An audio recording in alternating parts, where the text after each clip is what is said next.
Welcome to the Sunnyside of Freedom. Today we have a very special guest. We have JP, the veteran coach, a Marine. Thank you all for joining. It's always such a privilege to be able to interview our veterans and get their stories out. If you're familiar with my mission, you know that I'm all about uniting our veterans, getting their stories out, and bringing them together. So, JP, thank you for being here today. Tell us a little bit about yourself. Well, I'm very happy to be here. Thank you for having me on, and I'm very excited to tell you everything about what I have to share. I guess so. My name is JP or Juan Perez. I grew up in Chicago. Joined the Marine Corps when I was 18 after getting in all sorts of trouble, getting expelled from school. I ended up going to four different high schools, and I finally found my people, my group of individuals that I felt really understood me. That I felt like I finally fit in. I felt like I had a place that I could call home, and the military was very formative for me. I learned a lot of valuable skills while picking up a lot of baggage along the way. As I deployed in 2010 to Afghanistan, that continued to be the norm. I learned more things. I learned life skills, and I grew up really quickly. I turned 21 when I was in Afghanistan. I got out of the military, and one of the things that happens a lot is when you are in a unit that you're surrounded by a bunch of dudes, and there's someone that shows you a little bit of love, a little bit of interest. You fall head over heels. So I ended up getting out of the military in 2013, and I moved in with the girlfriend that I was dating. We ended up getting married, and I went into law enforcement. I continued to go on the path that I was on without any healing, without any correction, without any adjustments of who I had come out as in the military.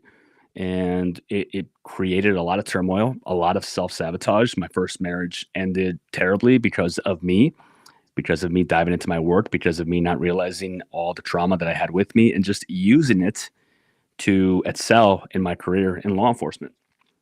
And fast forward to now, I did law Well, before enforcement we for get 10 there, years. Yeah. I'm Sorry, going I'm to all over the place. polite. No, you're doing great. Um, So I hear you saying, some of the challenges, and you kind of jumped from the military role right into the next role and the challenges. Can you tell us a little bit about that for our civilian friends, of course, who've never served, just an understanding of the struggle, the challenge of reintegrating into society? Yes.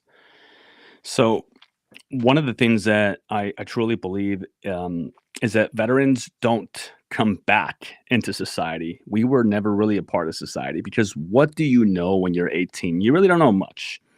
And then you go off, and honestly, it's like moving into a different world, a different country, a different like culture. Everything's different from the way that you talk, the way that you walk, the people that you hang out with, the way that you're led, the way that you lead people, which all of this matters. And then you make a decision to get out for X, Y, or Z. Everybody has their own reasons. Maybe it's because you think you want more freedom. Maybe it's because you think that you want to try something else. And that's perfectly fine. But then we get out, and over a weekend, without even realizing it, we lose everything that we've known, our culture, our best friends, our leaders, our mentors, our mentees, the people we were teaching. And we have to learn how to walk differently, how to talk differently, how to treat people differently, even how to lead and be led differently. And a lot of veterans, they have this problem understanding that it is their responsibility. And people don't like to hear that because, well, you're a veteran, you did all these amazing things, and you possibly led a sniper team when you were 23 years old, which is what I did. And you're supposed to have everything down pat. You're supposed to know how to act in society. You're supposed to know how to get a job. You're supposed to be able to do all these things, but we don't. And a lot of veterans, unfortunately, myself included, we don't ask for help. We don't put forth the efforts of talking to anyone that actually might be able to give us a little bit of clarity or a little bit of advice or a little bit of clear directions on some of the changes we need to make. And the people we seek out are typically other veterans who have been out a little bit longer than us. And maybe you get lucky, like I did, and you find two amazing veterans that take you under their wing, and they transition you out. They help you get that veteran reset. Or maybe you don't. Maybe you just end up in this kind of echo chamber in one of those Facebook groups that just loves to complain and just talk negatively about society. And Two things the that biggest thing, Oh, I'm sorry, sorry. go ahead. You're doing so good, but I don't Thank wanna you. lose my train of thought. Go For those for it. following me know, I have squirrel brain sometimes, so It's cool, me too. I gotta ask right in the moment. So Go the for it. first thing, one of the topics that I've actually discussed both on my TikTok platform and I think even on my last veteran interview was that my interpretation as a civilian is that our veterans actually have to re-identify with themselves, not once, but twice. As you said, you go in, you're a young individual. What do you know? Right? Mhm, Everything's kind of stripped away from you. You now have a new identity and then you mhm. come back into civilian life, but it's not the same as you left it because you were a child, more or less, Yes. let's be honest, right? Mhm. And now you're having to re-identify with who you are, but all you know is who you just were. And how do you differentiate and then carry yourself, which is a struggle for many, right? Yeah. You can add to that if you like. Yeah, it's not realizing what the benefit was of being in. Everybody not everybody, a lot of people, they get out and they are running away from the structure, the discipline, the being forced to work out, the being forced to be somewhere at a certain time, being forced to not spend time with your family. So they push away from that and they think, well, now I have freedom. Now I can do whatever I want. I can grow my beard out. I don't have to work out. Nobody's forcing me. And they push away from all the actual benefits of being in, which isn't being forced to work out, it's staying in shape. It's not being forced to be somewhere at a certain time, it's having structure in your life. It's not being forced to, eat certain foods and do things a certain way. It's having discipline. So they push away from that. But they hold on to the negative things, in my opinion, that don't help them in society. And some of that is the inflated ego of maybe you did something really amazing, really cool while you were in, and now you have this inflated ego of feeling like, well, I can do anything. And you have to relearn things. You have to change your perspective. And honestly, like the transition is not easy. And it takes a lot of time, it takes a lot of effort. And then eventually, hopefully, if this happens, this will be the thing that really saves a lot of veterans, is they start to realize that they need that structure back. They need that discipline back. They need that devotion to themselves back. You know? Yes. You know what's interesting? The one thing they couldn't wait to not have, right? It's like, "Woohoo, I get to Yeah. sleep in if I want to." It's the same thing they're gonna be longing t and missing, with the exception of growing out the beard, because they all have beards, Yeah. you know? Yeah. I've kind of for the most part, they all have beards, and they're not gonna shave them either. I've tried. Yeah. I'm like, "Would you shave?" "Nope." I went 20 years or whatever Yeah. without, a beard. Now I want my beard, and that's fine. But yes, that structure is something they miss tremendously because, I mean, let's be honest, we're not very structured out here in civilian life. We're just all over the place. Yeah. Everyone's in a rush. There's no structure, respect. There's a lot missing in our society, which can be very difficult and very chaotic. It's that additional noise. So if you're bringing your experiences from serving and you're dealing Mhm. with and trying to cope with that, and now you have all of this additional noise and just trying to fit in, and the expectations from families who just don't understand, which is Yeah. another topic I've talked about, which I'm going to lead us into communication. But not understanding the experience that that individual their loved one has had, and they're seeing it from their perspective, and like you said, it's on the ownership of the veteran to let them in, right? And I'm gonna Yeah. send it over to you because this is not an area I can speak to because I am a civilian. So, I also have a very controversial point of view on this, and I speak on it very openly because the moment that this changed for me is the moment that I actually started to see progress in my personal life. As a veteran, you get out and you think that you have to have the answers and you think that things are one way, and they're not. The ownership is on the veteran to come into society. We draw this line in the sand of us versus them, and that's not true. Like, you are a civilian, and I'm sorry if that rubs you the wrong way, but you're here now. You have to do well in society. Like, you're not going back in. You got out for a reason, and if you want to like survive the first year and then eventually thrive, hopefully after that first year, that little honeymoon phase, you have to understand that it is not the responsibility of your family, of your professors, of the people in your college class, of the new friends you're making, of maybe your wife or your husband or your girlfriend or your kids to adapt to you. You are the outsider that is coming in. And that is a truth that rubs so many people the wrong way. And they think that people have to adjust to who I am. But the problem with that mentality is that it's never going to happen. And the moment that you can start accepting that it is up to me to make a permanent change, you actually start to see that it is not impossible to do. You're right. Your family will never understand what you went through, but you'll never understand what they went through. And that's part of life, different experiences. In my world, I believe that when you communicate, when you give space, when you show support without the imposition, without the forcing, without the negative talk of you just don't understand or I want this, I want that, that is when real communication happens. That's when the family can start to see that, okay, he needs a little bit of time to adjust. They can share with me if they want to. But at the end of the day, life has to keep moving on. Like your glory days are not in the past. And if we keep Absolutely. thinking that way, we will never start to create something that might even be more amazing than what you did in the military. And this is true for all people. We tend to live in the past, yet want to see progress in the present. Well, you can't do that. And, just to go back to what you were saying, that personal accountability, yes, we are in the driver's seat of our lives. Mhm. We are accountable. We need to hold ourselves accountable for the changes and the things that we want to see happen. Granted, sometimes life will throw you extra punches and it's even harder. And I think for the most part, just hearing some of the success stories, I hear more often than not that, they had to get to a really dark place before they started to rise again.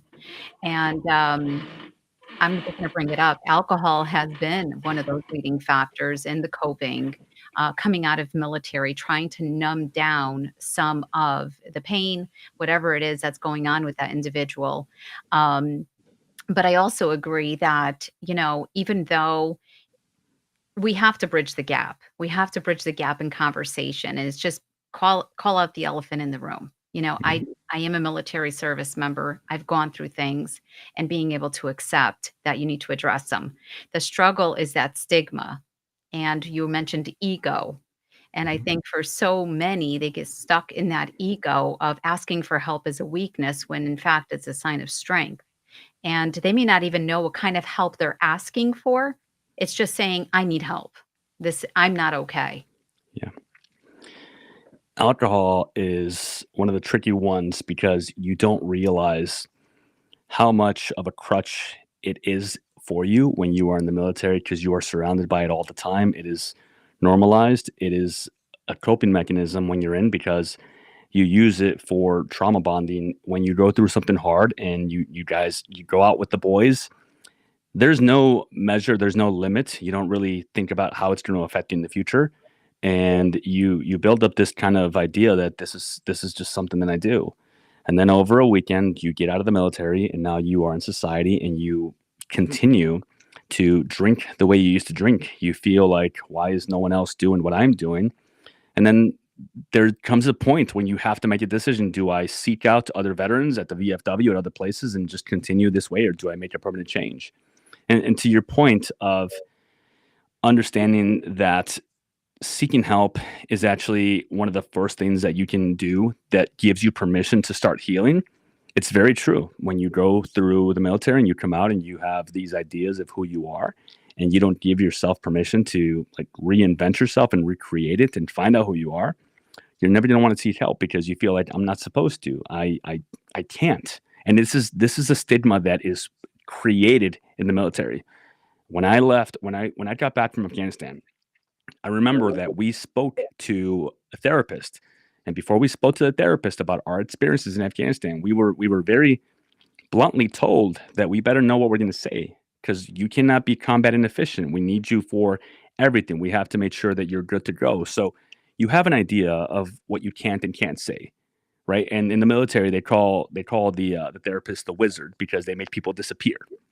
And that is something that you carry with you. So you get out and you think, well, I want to go into law enforcement or I want to do this. So I can't talk about PTSD or I can't talk about the fact that I feel isolated, I feel alone. But when you finally decide. And sometimes that decision starts from you finally started taking care of yourself. You're working out, you have better mental clarity, you're eating better, you're getting better sleep. That means that guess what? Now you are at that 70% working, operating, doing better. Maybe you're not at 100, but you're getting better that you can schedule that appointment with the VA, schedule that appointment with a therapist. And there's a lot of different organizations, entities out there that you can schedule with to start doing the work. And that for me was a huge game changer. I let go of a lot that I was carrying with me that was hurting me and the people around me.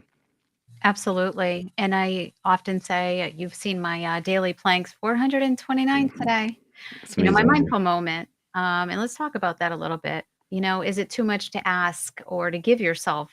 And I refer to it as a moment. Obviously, if you're doing a workout routine, it could be an hour, half an hour, however long, it could be daily, every other day, whatever the case may be. But it's the message is, are you taking time for yourself mentally, physically, emotionally, spiritually, right? What are you doing for yourself to help ground yourself, to help restore, recharge, heal? The healing journey. Mhm. And part of the stigma there is, and just on my own TikTok platform over the last 2 years and hosting Veteran Lives, is having all of these conversations, and some are ready for them and some are not. Some are like, Mhm. I am not going there. We are not talking about feelings, which goes along with what you were saying, whether it's because you've been taught you can't ask for help, you can't talk about specific things because then it may impact you adversely, whether it is in the workplace. Oh, they have PTSD. Oh, they have this or they have Mhm. that. So you carry this heavy burden. And I'm happy to hear about the fitness journey. And I definitely want to segue into that because I want to hear how you've been able to overcome some of these challenges personally. To answer that, I want to start off by telling you that what I do for myself, my moments of the day, is I wake up and one of the first things that I do is I jump in my ice barrel for 3 minutes, and that is my moment of peace. That is my quiet time. That immediately sets the tone for the day, and it's something that I've been doing for about 3 years now. Now, my journey was probably very similar to a lot of people, but it's also very different because it's our own individual journey.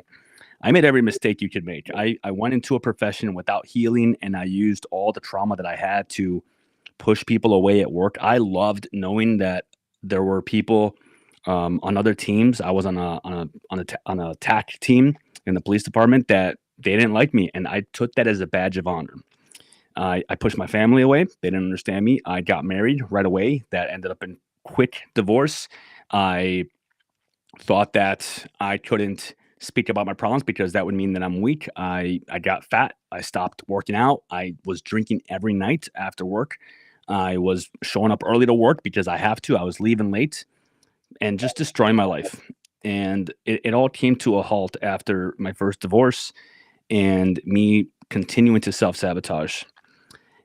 Everything kind of changed for me after my second marriage and I had my son.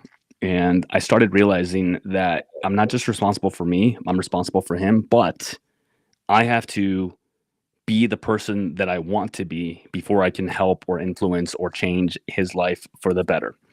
He was born with uh, a tethered cord, which means that he wasn't able to walk or crawl for his first 2.5 years of his life. And that really woke me up of realizing that if this is something that continues, I'm gonna have to make sure that he knows he's more than capable of doing the things that people are gonna tell him that he can't do. And I changed my life 100%. I was reading, I was applying everything I was doing. I got in shape. I started working out again. I quit smoking. I quit drinking. I took ownership along with therapy, along with everything that I was doing. And, lessons are something that we continuously learn. And we have to understand that those lessons are going to continue to change and change as they should, as they should. And then, things kept happening. And in law enforcement, 2 years ago, 2.5 years ago, the position that I had, I was working undercover. They very abruptly took it away. And that was another realization for me because I'm like, I've once again put everything that I have into what I am doing, like what my career is. And that was another realization, another lesson that I had to learn of all right, this isn't what I am, it's just what I do for employment. And that's when I made a decision to start my business. I got my programs in order. I got everything ready to go, and I launched it. And I haven't looked back since. I made sure that I burned those boats, and it's just been a really amazing journey these past 2 years. Well, thank you for that, and I can't wait to get into that, Yeah. but a message for our viewers today, recently I've been saying, "Stop existing and start living." Mhm. I Love too it. I too, fell trapped to that, the role, at any given moment, we're disposable, and we're compromising our mental health, we're compromise it all actually, our mental health is directly associated with our physical health because I'll Yes. develop migraine, Admit this. my shoulders like rocks, and, Mhm. obviously, the roles are intense to begin with, right? And then you add in, not shutting it off, learning to shut it off, finding that healthy balance so you're making time to live life, which is outside of the workday. But too often we internalize the role and make it our life. And Mhm. I too had to learn to know. It was affecting me greatly, and I'm not that I'm not good at my job, I'm just not as engaged as I used to be, which Mhm. was so difficult for me, but it definitely, was putting a strain on my relationships with my children. And one would say that I'm probably doing it again because 'cause they're like, "That's all you talk about, mom." I'm like, "Yes, because 'cause I'm very passionate about it," which is gonna lead me to you. Sorry, these cameras, guys, Sunny, um, the reverse cameras, but this is different for me though, because this is like a passion. I have found healing in what I'm doing, Yeah, I even agree. for myself. So I want to hear all about this for you and what exactly this business is and what it is that you're doing. Yeah. I wanna mention that you're absolutely right that when you grow into a profession that you think is gonna be the thing that makes you feel better, whether for veterans it's law enforcement or whatever it is very easy to dive into that and let that become your identity because you've done it before. And you think that it is very selfless to continue to give and give and give and work overtime and just continue to give everything you have because it becomes your identity again. And it's honestly the thing that makes us feel better because then we don't have to deal with our shit. We don't have to address our problems. And in law enforcement, specifically for me, the problems that I had, the trauma that I was carrying with me, in my opinion, at the moment, it made me a better cop. I had to address all of it, all of it.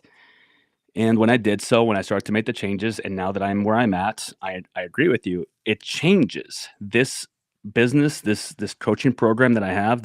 It's a passion for me, and it heals because I get to help people change their lives for the better. I get to work on myself as well and set boundaries. I get to practice that and actually preach it and then show that to people and hopefully help them transform and change their lives. And now that I'm doing this, my mental health has improved. I get to spend more time with my children, and I'm very intentional with my time because it's not giving and giving to an organization or something else that at the end of the day, you are replaceable, right? You are replaceable. You're giving and you're building something for you, for the people around you. And this is how you create your passion. For anybody listening, like we think as veterans that we have to find that passion or we have to find our next mission, create it. Like find out what's important to you, dive into what your interests are and step out of your comfort zone. There might be something that you have an interest in that you want to do, you want to learn more about, but you are worried about the one or two people in your platoon who don't even think about you anymore. What they would say, screw that. Like do it. Create something amazing for yourself. Do the thing that you're scared of doing and before you know it, like you can truly just just change your life and evolve it for so many different reasons. Absolutely. I think sometimes what sets in is fear. Yeah. Can I do this? Do I have what it takes? Not Mm, necessarily having a direction. I actually put it as a part of my message this week in my plank video. I like to do that. I like to add those messages in there. It's one step at a time, not the entire staircase, when you're looking. yeah. And there's so much truth in that. We allow fear sometimes to direct us in the decisions that we're making. And if you're coming from a place of fear, then you're probably not going to be making the right decisions to Mhm, begin with. But it's trusting in the I can do this, that commit, you have to commit to you, not anybody else, but to you. mhm, It's that commit, personal accountability. I want this, I need this because you don't need anyone else's approval to do what you're gonna do. Mhm. I found that out in the last 2 years just doing what I'm doing, the Sunnyside of freedom. Yeah. Most people were like, "You're a civilian, what are you doing? This isn't even your, like, arena." You know, I'm like, "Watch me. Yeah, and you're doing Watch it. me. Just keep fueling me. I'm gonna Mhm. bridge the gap, I reassure you." And You you know are. what? I am. I am. And Yeah. it's that mindset. Do I have days? Yeah. Self-sabotage days? Heck yeah. I'm like, "I don't know what if I'm doing this," you know? We all have them. It's okay to have them. It's Mhm. okay to not always be at, let's say, 10. Mhm. But it's not okay to stay there in that Mhm. self-defeated, even if you fall. Falling, I look at now, I'm like, "All right, I needed a lesson. What is it?" I just approach life so differently now. I'm like, "All right, I needed this." Or if something doesn't pan out in my time frame, it's Mhm. not my it wasn't meant to. So I'm learning to accept life's challenges, life's hurdles. Um, and yes, I do believe that out here when we're faced with specific challenges, like 3 years ago, I almost lost my daughter. It was Mm. one of the hardest things I went through. I didn't function. I was lost in that. I was so lost in the heartache that I felt as a parent, and had to embrace the new life and the new identity that not that her diagnosis has become her identity, but it is a part of her life. Yeah. And realize, like you said, which kind of hit home for me, which was I need to get it together because I need to get equipped her with that mindset of warrior. You got this. You can do anything you want to do. And that's kind of how I had to go Yes. into it, but it was hard. And those that knew me during that phase, I couldn't even talk without crying. I was non-functional. I was doing the I don't even know how to explain what I went through, but what I will say is if you put your mind to it and it's that passion and that drive, you have it. You just have to dig really deep. And yes, sometimes we find it in really difficult times. Um, like when you're in that really low place, dig deep because it's there and you can do it, but you have to commit to yourself, number one. I wanna thank you for sharing that, and I really appreciate you being vulnerable and opening up because this is a prime example of that, of you sharing something, and it makes me feel comfortable and share as well, right? So I believe that I'm not afraid of fear. I feel like when you have fear, you are getting the answers to the test. You are identifying what is it that you are afraid of, and then what can you do to change it. I think that when you run from fear, you're running away from the opportunity to change it, to do something about it. And for me, when I started my business, I was going through some of the most trying times of my personal life. At the same time, my second marriage fell apart, and I started going through a divorce. And my name was being dragged through the mud. It was a very tumultuous, very hard. Definitely felt those depressed moments, and I felt that darkness. My world felt like it was crashing down on me, and I also couldn't talk about it. But I knew that I was building something, and I was afraid of failure. And because of that, I knew that the only thing that I had to do was keep moving. So sometimes all it takes is all you got. It is inside of you, and you have to keep moving. And sometimes pressure is a privilege. And I knew that one day I would come out of it. I knew that one day I would be sitting right here in my office that I've made very nice, and I would be leading this business. I'd be speaking on stages. I'd be growing it to the size that it is, and I'd be changing lives. Like I knew that was going to happen. It was inevitable. And because of that, I kept doing the thing. I kept waking up. I kept showing up. I kept making sure that I didn't stop moving because it would have been the easy thing to do in the moment and just pull back and feel sorry for myself. But, sometimes you just have to understand that all it takes is all you got. The answers are inside of you. You just have to keep believing in yourself. You got to have, faith that it's going to work out. You're going to find a way. You're going to figure it out. Manifest it. That's what I Yeah, say. Keep manifesting absolutely. it until it Yeah. happens and it comes to fruition. Yeah, I'm a fan of vision boards. I have a vision board, and it's Yeah, it's happening. Things are happening already. there We're you go. 3 months There you in, go. and things are happening. Even when it's, like, really cloudy and dark, and I'm like, "Nope, nope, it's gonna the sun's coming out tomorrow. I don't care. I don't Absolutely. care. I've been through worse," and I too can empathize with the whole divorce thing times 2. Um, Yeah, putting it out there, yeah, you yeah, go through really difficult times in life. Um, but like I said, out of all of the difficult things I've gone through and even losing my own sibling, that was really hard for me as mhm, well. And I think that's when my strength started. when I Yeah. started to discover what I was made of. And life will continue to challenge you and give you heartache, but life is also very beautiful, and not to Hmm. be taken for granted, you know? Yeah. We only get it one time. That's it. That's all you get. Make it count, as I say. Your story is so remarkable, and but there's this one piece, and I'm going to ask it because I know you've already touched on it. Hmm. But for the individual watching this today, wondering, well, how the hell do I go from here to here? Like there's that missing piece, right? What would you tell them to do? I know you said you were very fortunate to have a friend. Where can they start? I'm gonna take a piece from what Chief said on his, I think, most recent episode with you, and what he mentioned, because I know he's watching, is that you got to stop worrying about what people are thinking about you. I think he said something along the lines of that. Not everyone needs an explanation, and I think one of the first things that you have to do is understand that you are in a different world, and that everybody that used to be around you, that used to see you in a certain way and identified you a certain way, that person doesn't exist anymore. You can create that new version of you. You can decide what's going to be like relevant and not relevant in your life anymore. And I think that the number one thing that you have to do to truly make a drastic change of trajectory of where you are headed in your life is you have to audit your life, and you have to be so freaking honest with yourself. Everything from what do you do when you wake up to how do you treat people to how do you spend your time? Are you still making forward momentum with training for life, not working out for a deployment, not preparing for a mission, but are you still taking care of your health? Because we only have one body, one life. And if you are not being honest with yourself, you're going to continue to make up excuses of like, I can't do this because of this, or this is not working out because of this. And you keep casting all this blame in different directions. Every time you do that, you are pointing a finger at something or someone that is controlling your life.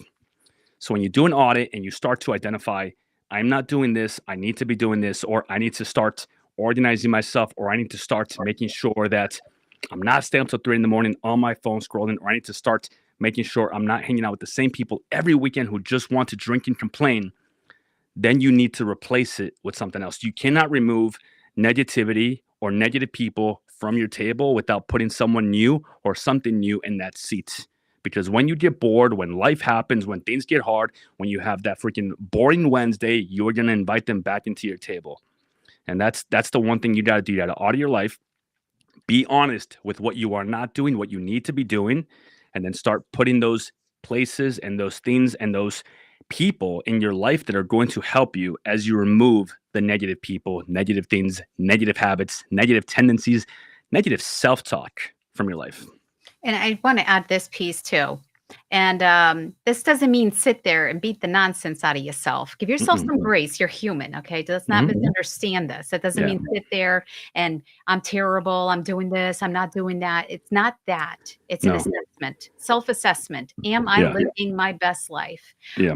I don't know if it was one of my lives. It was one of my lives. And I said, can you get a piece of paper and can you write down specific things?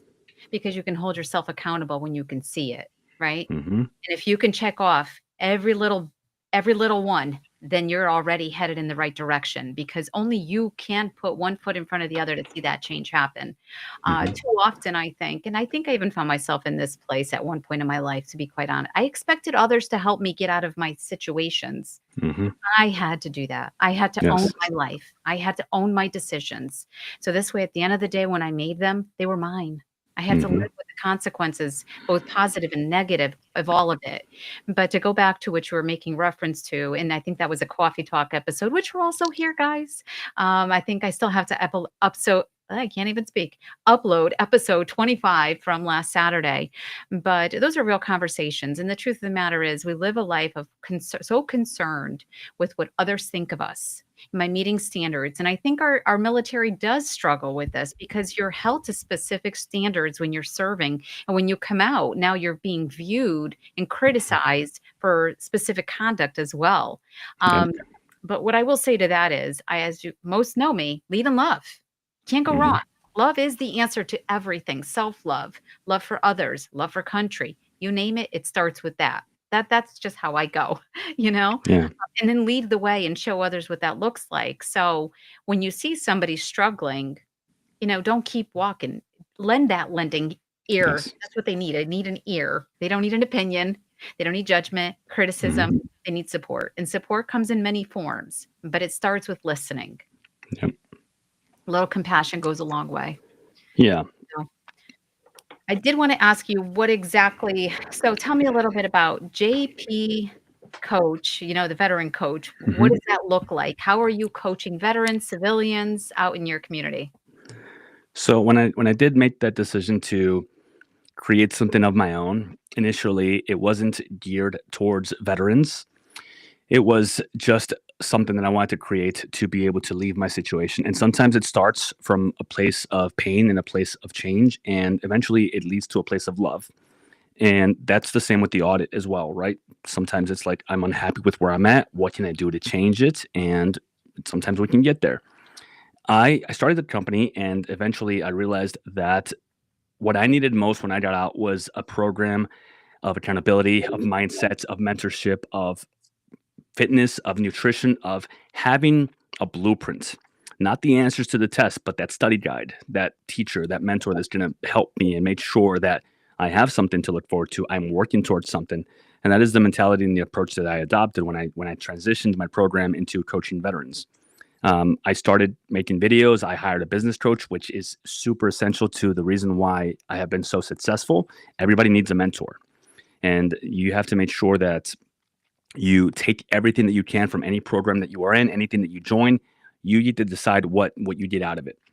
And I started just teaching and coaching, and it grew and grew and grew. And my methodology has continued to evolve and adapt. And now we are freaking thriving. We're going to be having our very first in person event for all of our clients in August. And it's not about veterans. And what I mean by that is that I make videos that can be controversial. It sparks conversations. We have a conversation, and then we get them into the program to hopefully start realizing that it is not about the military. It is not about what you did. It is about what you are doing now. It is about what you want to do. It is about making sure that you're taking ownership over your life, that you realize that working out isn't forced anymore. So now it's on you. But it all comes back to the mindset. We know what it's like to work out, to eat relatively healthy. But the problem is that everybody loses a little bit of that discipline when they get out. And it's not necessarily their fault. It's just the world changes, things change. I think the real word that people have to get back to isn't necessarily discipline. I think it's devotion. Do you have a strong enough why to make sure that you're going to do the workout when you don't want to? Do you have a strong enough why to make that decision to go to bed on a Friday night instead of feeling like you have to hang out and go out for a drink? Do you have a strong enough why to actually start tracking what you're eating and paying attention to the fact that one day you want to be able to walk your daughter down the aisle when she gets married instead of being in a wheelchair because you have not been taking care of yourself? And those whys, they have to stack up. There has to be multiple whys. And it's like a burning fire in the wood, and you have to keep adding a log to it to keep it going. So we bring people in and we focus on their why. We start by phases. We made sure that it's not just fitness. Fitness is the foundation. I want you to have wins. I want you to start making some small little incremental changes. And then we do biweekly check-ins where we actually show you the data and we reflect back on the changes that you're making. And to be honest with you, the biggest changes in the program are not just physical. It's people like Jeremiah who came into the program and he lost 50 pounds. But I don't just celebrate that. I celebrate the fact that he was able to get a job in a career that he never thought he'd be able to get. I celebrate people like Jenny being able to move out of her parents' house. I celebrate people like Conroy who got fired and within the same day he was able to get a job. I celebrate people in the program who were able to end a terrible marriage that they've been wanting to escape for years because they finally feel confident in themselves. Confidence, in my opinion, it's something that we lose a little bit when we leave the military because now everything's different and we feel like these outsiders in this world and we start to question who we are. But I think confidence just comes from doing the thing and having an undeniable stack of evidence behind you that says what you did, that's excuse me, that says that you did what you were going to do. And we track all of it. We look back. People are making progress. They're making changes. Their I sleep is love improving. All of it. Yeah. about a year ago, for my friends here watching today, Sonny asked you a long time ago, "What's your why?" So it's interesting that you said that. Yeah, what is your why? What drives you? What keeps you Mhm. going? What are you doing? The purpose, finding that purpose. Um, the other thing that you mentioned was, of course, the giving yourself that grace, and we're not very good at patting ourselves on the back and saying, Mhm. "I did this today," or "I Yeah. overcame that." We're always looking at, "I haven't done this, this, this, and that," but not enough time. So I love that your program, the hands again, I'm gonna stop using them. There's always humor here, JP, always, Yeah. I love especially it. when I'm on camera.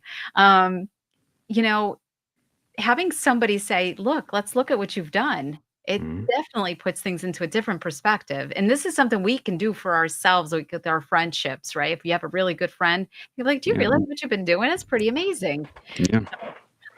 You've been doing this for how long now? 2 years now, in 2.5 years now. Yeah. Oh, wow, that's amazing. That's Thank really you. amazing, and how Yeah. exciting you have an event, your very first event? Yeah. First event, we're gonna be doing it, in August. Really excited for that.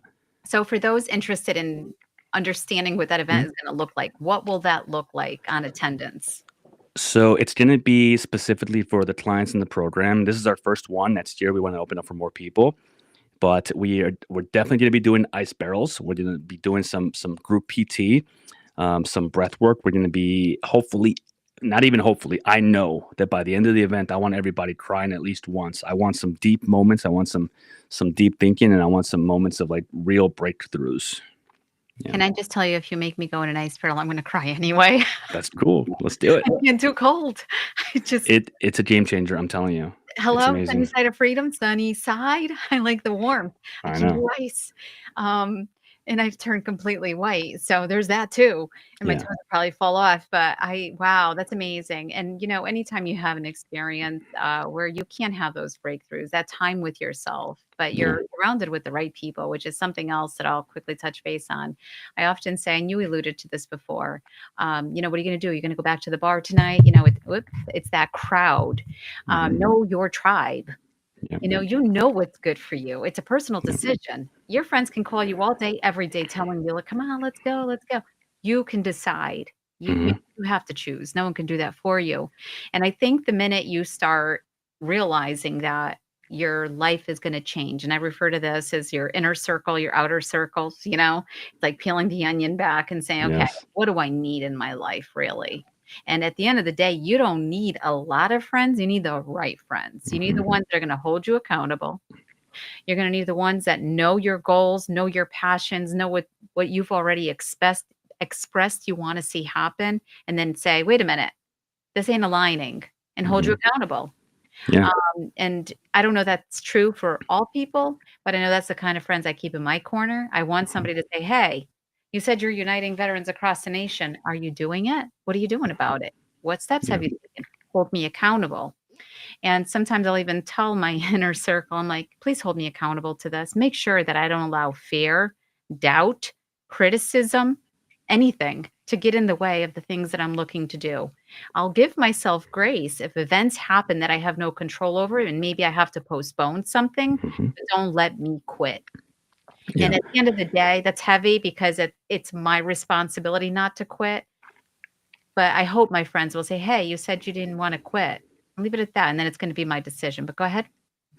Yeah. I think there's something there. There's a difference between holding accountable and calling out, right? Because in the military, and this actually goes back to the whole celebrating yourself thing, because in the military, one of the things that happens a lot is people put you in check a lot. The moment that you start to feel like you're more of a badass than somebody else, they're gonna ego check you, and then your ego still builds up when you get out because you feel like you did something cool, and that's true.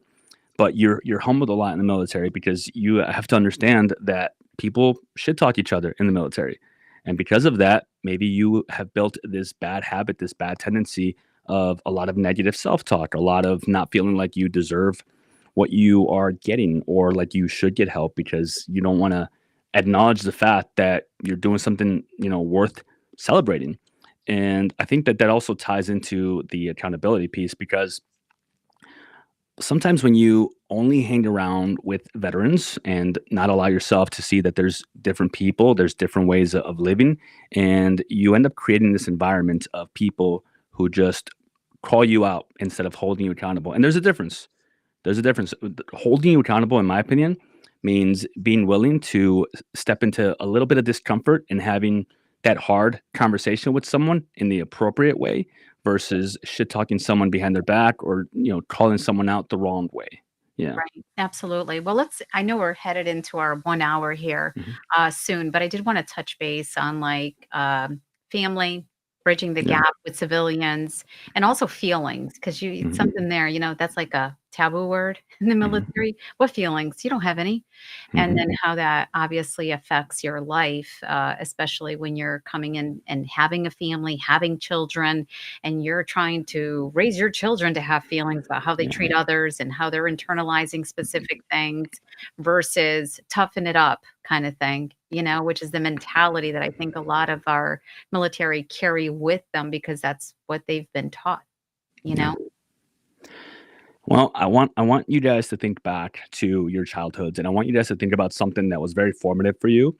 Maybe it was something that your mom or your dad said to you, or kind of the way that the school that you were in taught you something. You were in an environment that molded you. Same thing happens when you're in the military, and it's very formative. And when you get out, the same thing happens where you look back and you're like, well, there is this event, this thing that happened where I complained about something or I spoke my feelings and something negative happened in return. So now you have this formative experience of when you do this, this happens. You have to change that. You have to understand like you're not there anymore. The culture, the environment that you were in, it doesn't exist anymore for you. You got out. But when you don't realize that, when you don't take the approach of growth and talking about feelings and testing the waters and realizing that nothing bad is going to happen, and in fact, it opens up people to be able to open up to you and talk to you, you start to pass the good traits and the good habits and the good emotional regulation to your children. It also helps with your relationship because you realize that your partner doesn't expect you to have all the answers the way that you think they do. It's just an assumption you've made because of past relationships in the military. And it allows you to really open up and just change the culture that you are going to pass off to your children and the people around you. Absolutely. It's time to change that narrative, Mhm. Stop telling yourself that they just won't understand. They just won't understand. They will never fully understand. It's your experience. Mhm. However, as I often say, they will listen Mhm. and they will do their very best, but at least they know where you're at. Mhm. And only we can do that. We control how much we're expressing, not expressing, whether we want that healing. But we also have to hold ourselves accountable to how it's impacting the relationships we carry, whether it is with an intimate partner, our children, our family members. Those I refer to as intimate. Because they're intimate relationships, but even in the workplace, how we're responding to people, is it affecting you?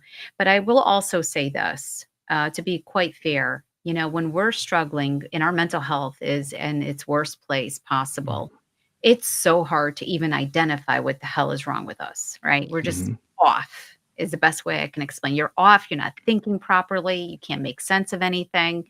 In a specific situation like that, obviously we'll always say, I encourage you, seek some kind of help. Mhm. Seek that help because it's out there. And I've also heard feedback from our veteran community. Well, I didn't like my counselor, so they stop. I say you're worth it. And you keep looking until you find the right fit. Find what works for you because what works for you may not work for maybe JP or myself, but it might Mhm. work for you, but you're worth it. And the other piece of advice that I always give is if I came to you today and said, I'm struggling, what advice would you give me? And then take it for yourself.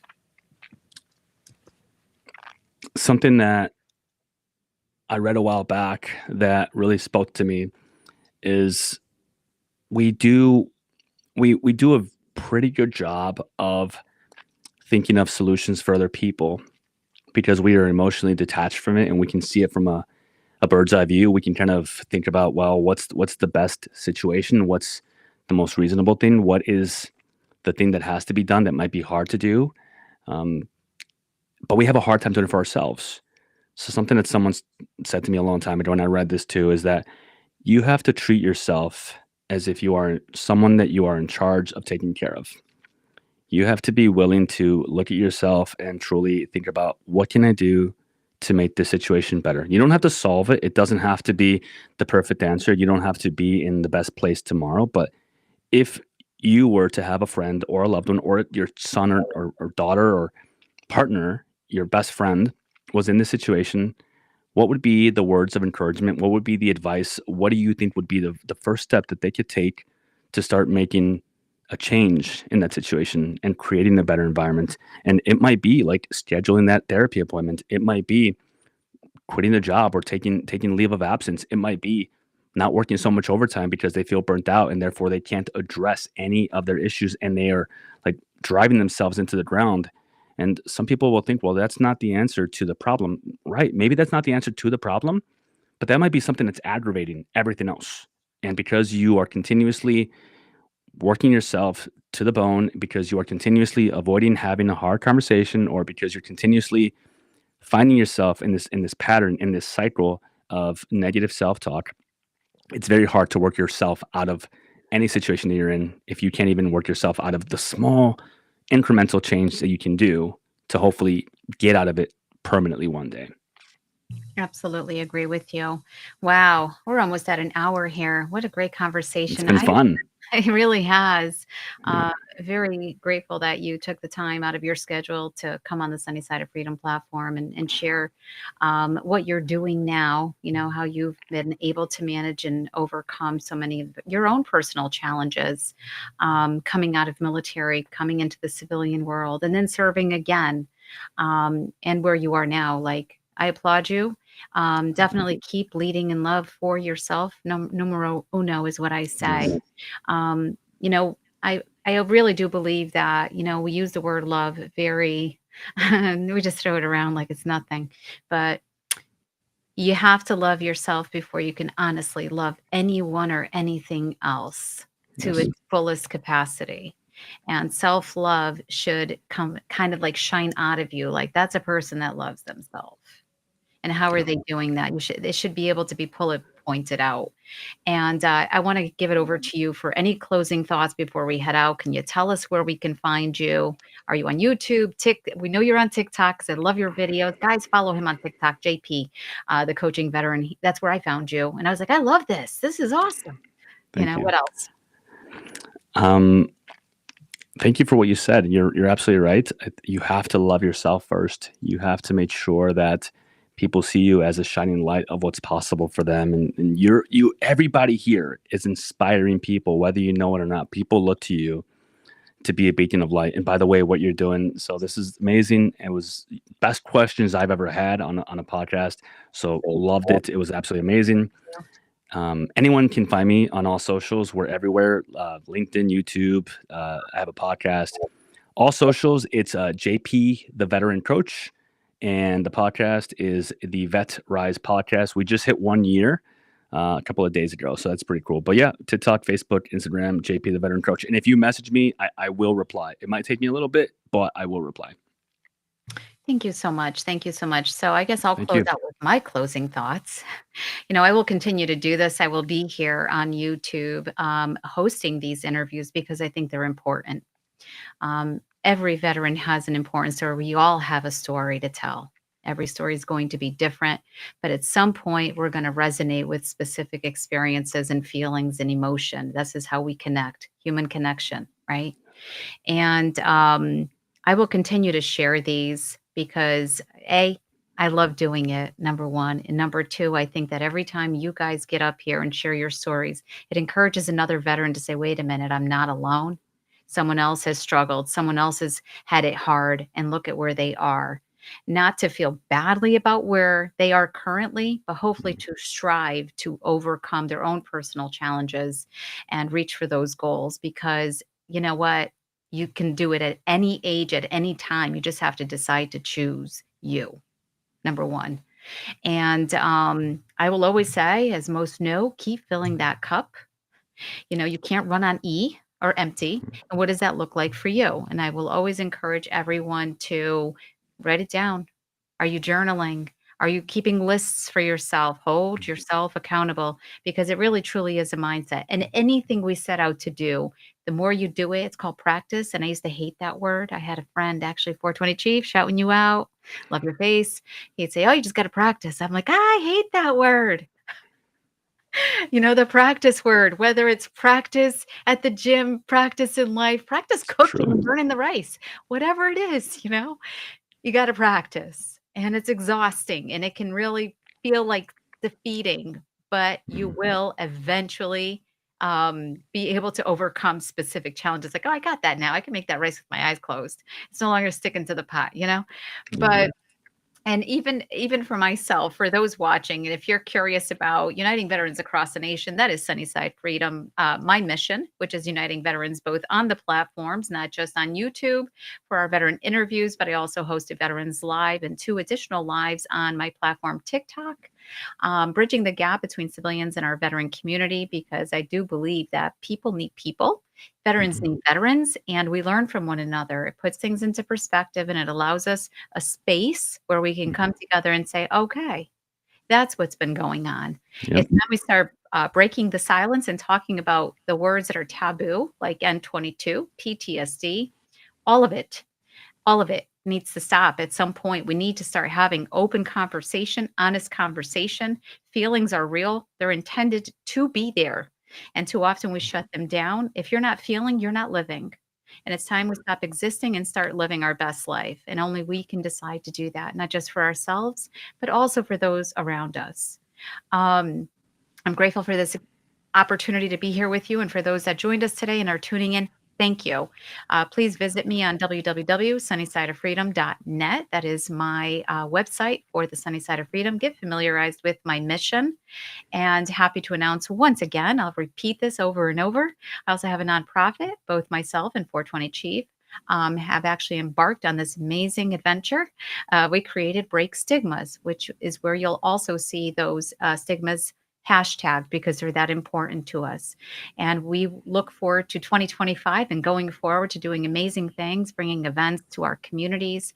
So, with that, I say thank you. Stay sunny, stay spicy, always make it count. Lead in love, lead the way, be the change, and be the difference you want to see in others.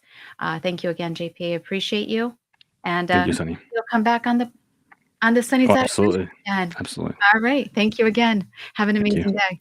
Bye You bye. too.